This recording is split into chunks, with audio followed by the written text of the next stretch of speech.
Spectacular action sequences, genuinely scary monster moments with phenomenal makeup and practical effects, a thoughtful twist, superbly funny moments that actually made me laugh. What more could you want? Cabin in the Woods is one of my favorite horror comedy movies, and I'm actually not the biggest fan of horror comedies, so it may just be my only one. I think it functions spectacularly as a horror comedy all by itself, but I do realize that there is a larger implication for the movie that it is making a statement about horror itself by using self-aware horror tropes to tell its story. And this look at horror is done in the least pretentious way possible so that everyone gets the point without feeling like they're being pounded over the head with symbolism. I mean, don't get me wrong, I like all kinds of movies, especially horror, even when they're kind of pretentious. But this is something that I had a good time with, and I appreciate Joss Whedon and co. loosening the reins a bit and putting so much good energy into this movie. It got many horror fans talking for all the right reasons, and I would love to take a stroll down memory lane with you to reminisce about the impact of Cabin in the Woods on the horror genre. Because I believe, in a way, that Cabin in the Woods actually accidentally predicted the change in horror movies. The larger shift from the predictable cliche horror to something entirely different. A larger monster on the horizon of horror, if you will. And if you've seen my Is It Bad That Horror Has Changed video, we talk about seasons of horror there, and I feel like Cabin in the Woods had a point. The landscape was changing, and now we're in that new season.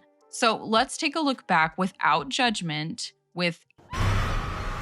But first, if you like content like this or trailer reactions, I post every week. So like the video and subscribe to my channel. Also, YouTube has a new hype option. So if you could hype me, that would be great. I'm not sure if it's rolled out for every single account yet, but if you can use it, please use it because it would help me out so much. Okay, let's get started. We are first introduced to our main cast of characters, Kurt, Dana, Jules, Holden, and Marty. And immediately we see that they all have roles to play that act as defining character traits.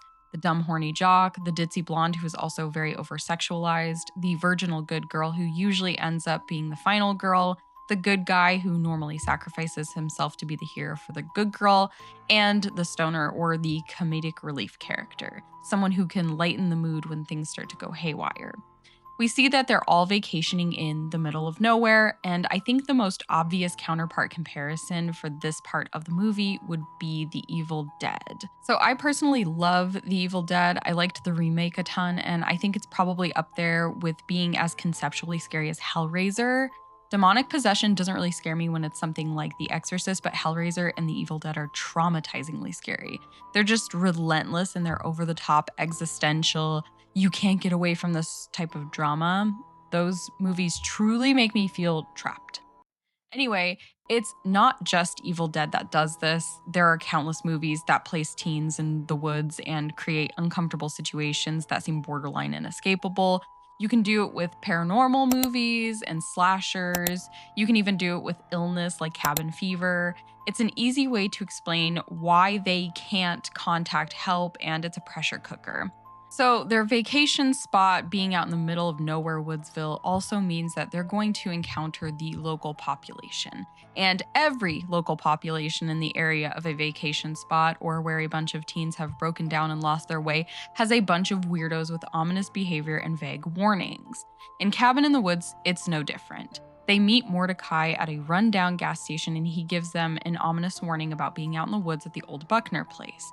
He says that they don't need to worry about getting there, they need to worry about coming back. He also calls Jules a mean word for a promiscuous girl and tells them that they know exactly what war he's talking about when he says he's been in the war. And we can already see that all of our cast of characters are really starting to fit nicely into the roles that they've been given. Kurt is abrasive when he deals with Mordecai, not for any unjust reason, but you can tell that Marty is just different from the rest of the group through this interaction. He exudes a bit more realism in his responses, whereas Kurt's response seems so over the top and unnecessary. Marty's responses just seem more authentic and less cliched. The teens head toward the area where Kurt says his cousin's house is without a second thought about their weird interaction with the gas station weirdo. The audience is privy to a strange event that happens on their way to the house. A bird crashes into an invisible barrier in a gorge that they've passed. There's clearly something more intricate going on here that will unfold throughout the story. The movie continues to emphasize the tropes they've placed on the characters. The good girl and the good guy are clearly into one another. Kurt and Jules are acting insanely obsessed with one another in an over-the-top way.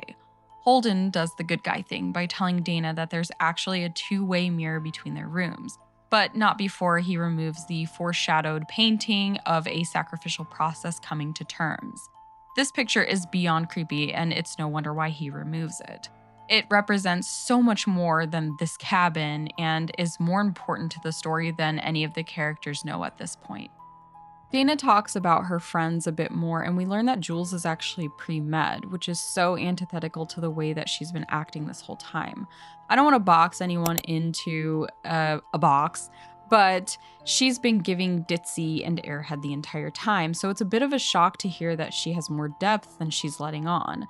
But more than anything, the conversation between Dana and Holden is ended so abruptly that the audience can't help but feel like there was a moment where the real versions of Dana and Holden started to come into view. We finally understand a little more about the first scene of the movie and how it plays into the teens and their adventure in the woods. A company with cameras all over the area where they're staying is controlling their environment, bodies, and minds while monitoring them. From the hair dye to the Mordecai interaction, everything is curated for the teens in order to present them as sacrificial lambs to the gods below the facility. This scene is great, and it serves as a really fun way to toggle from fun and light to dark and scary. The people at the company are having a good time with their jobs. The banter between coworkers in these scenes feels authentic and fun. They're actually placing bets on the goings-ons within the cabin, and that's a pretty funny scene in and of itself. We learn even more when Steve tells Truman, the new security guard, that the kids actually have to transgress in order to initiate the plot to sacrifice them. They have to willingly ignore signs and make poor decisions. So even though the game is rigged against the kids, no matter what, they have to make the ultimate decision about what happens to them in the cabin. They are being punished for being stupid and oversexed. Flashing back over to the kids, we see that their vacation has started without a hitch. They are none the wiser to being lambs for slaughter.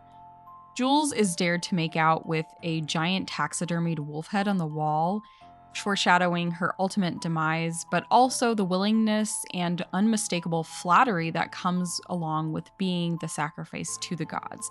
It almost feels like a thank you. You can tell that there's a bit of an awkward tension after she makes out with the wolf, but the rest of the group feels off and can't quite put their finger on why they feel off, or at least that's the way it seems. Then suddenly the basement door that was in the ground opens with a loud thud. Kurt says it was probably the wind, and Marty is like, no, how would that happen? The teens decide to go down into the area, but Marty isn't really having it because it looks incredibly creepy down there. There are all of these scary totems that clearly should not be messed with, and Dana specifically starts reading from a diary. The diary has a Latin passage in it.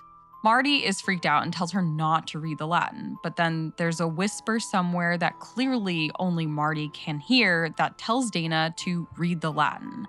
It's so funny watching everyone be clueless and Marty be the only somewhat in control person in the situation. Maintenance wins the bet on how the teens are going to die, and everyone is pleased except Truman. He instead wonders if this is all okay, if we should be getting used to the fact that teens are being sacrificed, and this may lead to a larger question. I think I'm going to answer this question specifically that it could be referring to. Is horror okay? And of course it is, right? It's an expression of humanity and its fears. It's used to build an internal world that emphasizes power against fear. And there's a battle that we all have to live with. There are monsters inside of all of us. And it's fun to see it play out on the screen, especially when the monster loses. We're used to the concept of being afraid, and horror allows us to embrace that. But it does kind of seem like Truman is actually asking about the way we do horror. And we'll talk more a bit about this as we go through the video. We learn that this company isn't the only one operating to appease the gods. Japan is the only country that hasn't yet failed to meet their quota. Their screen shows a little girl's spirit with long hair, think in the same vein as like Ring or Ringu. She is clearly a representation of Japan's horror architecture. They are mostly paranormal with claims of spirits attaching themselves to places and people and things. It seems we all have our own unique way of expressing what is horrifying based on our own unique cultural framework. So Marty in particular is very confused by everything that is happening. Everyone is acting so out of character, and he comes up with a conspiracy theory for it. There are quote-unquote puppeteers at work. Dana seems to feel like this too, but she makes up excuses as to why everything seems so weird and ultimately dismisses Marty. I think Jules is just more susceptible because she has that direct connection to control through her hair dye. They even level up the scene outside with Jules and Kurt. They are extremely, and it's because of the pheromone mist and the spotlight lighting igniting a perfect ambiance for the moment. Then, Jules is sacrificed. Kurt comes to her rescue, but he's no match for the Buckner family, who swiftly takes out Jules. The two men at the company pray as their somber moment passes. They have only just begun to appease the horror movie gods. Marty starts to see through the fabric of the environment and tells them that he's actually in control of himself, so they should knock it off. And it seems that the more he smokes, the more truth there is to this. His paranoia actually keeps him on his toes, especially when he finds one of the company's small cameras, but he is taken out by Judah Buckner in time for the ritual to continue as planned without any hiccups.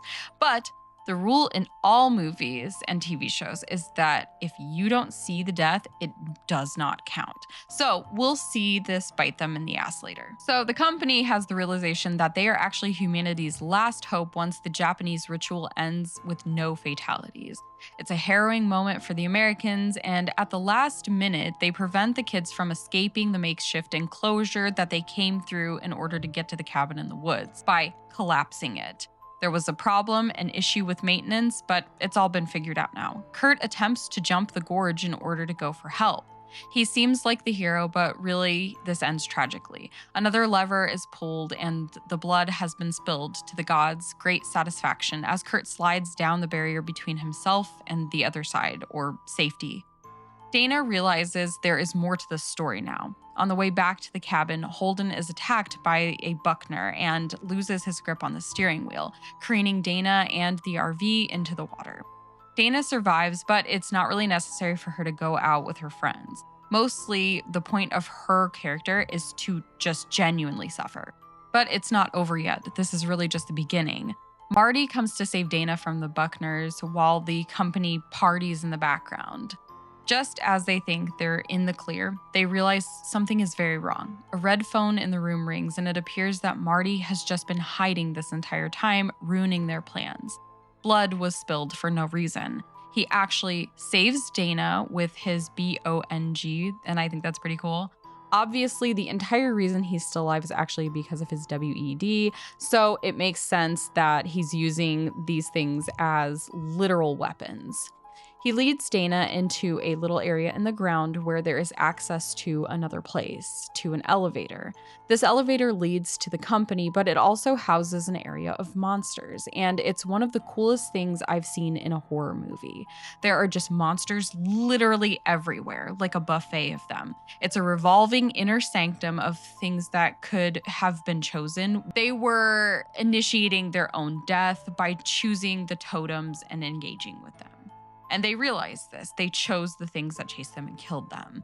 The company tracks them down and brings them to the main area in order to take out Marty and ultimately finish the ritual. There are men coming to hunt them down, so they kick things up a notch by releasing the monsters in phases. And this is just the best. The monsters come out one by one, wreaking havoc on the entire company. All kinds of creatures from werewolves, mermen, giant snakes, zombies, and clowns, all coming to torture. Things from nightmares all escape from their capsules. And Steve finally gets to see a merman. Tequila is my lady! Even a unicorn shows up. It's wonderful. At the end of the chaotic mess of everyone in the company being taken out, we see that there are only Dana and Marty left. They end up in a sacrificial room with the gods and the director. It is explained to them that their youth is what makes their deaths so enticing. They're punished for their youthful spirit. Dana contemplates whether or not she should take out Marty to save the entirety of humanity. It's a tough choice because Marty says maybe it's just time for a change. The director does point out that everyone will die, which isn't great.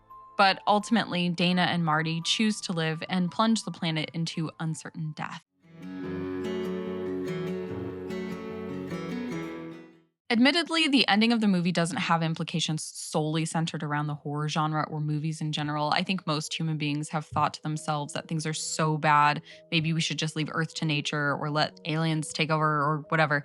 But speaking purely from the stance of understanding this movie through the framework of a critique or praise of the horror genre, it seems like the movie is trying to say we should allow horror to move into another season. People sometimes have a hard time distancing themselves from what they know. This is particularly prevalent in the horror genre, and you also see it in music a lot. People have a tendency to glorify the version of media that they grew up with, and anything new is seen as an insult that imposes itself. No one is ruining horror for anyone by creating a more refined version of what we already know. Everything is always going to be from the perspective of the artist, and their voices changing is a natural progression. Progress is natural and normal, but it does have a tendency to piss people off, and that goes not only with media but life in general. I'm not criticizing anyone who feels offended by the new framework of horror. Change is a difficult thing to deal with, especially when you thought things were fine in the first place. I hate to use the word elevated because it implies that horror has never been done thoughtfully or in a smart way, and that's just patently untrue. It is, however, being done differently, and I think that's what Cabin in the Woods is trying to convey. Marty and Dana both being alive at the end is the subversion that changed the landscape and the predictability of this movie. Not getting caught up in how things should be done by a studio's standards or audience standards creates a more authentic experience, which is what I'm assuming all directors or most directors intend to do. The landscape of horror today doesn't just want to subvert your expectations for the characters at the end of the movie. They want to subvert your expectations for what you're going into in the first place. They've stopped relying on jump scares and gross out moments, which is highly appreciated because I cannot stand jump scares at all. Not that there's never a time and place for them, but the early 2010s, as I said in my other video, were the worst for it. Like, some random person would just be walking by and a loud sound would play and that's your jump scare. It wasn't anything genuinely scary about the movie. I think another thing that Cabin in the Woods makes clear is that the studios don't really take the audience seriously. They are only there for money, they are only there to do their job, and that is it. There is no artistry that lives within the studio per se. It is solely in the director and the people involved in the project directly. So if audiences ask for something different, then they will receive something different because it bothers their bottom line at the end of the day. And what Cabin in the Woods says is to essentially ask for that something different. Ask for better quality. No one wants to see movies like The Nun all the time. So it's important to embrace the changes, find things that you like about the changes, and maybe someday you'll find that you enjoy these movies so much more than you actually thought you did. They're just different, not bad.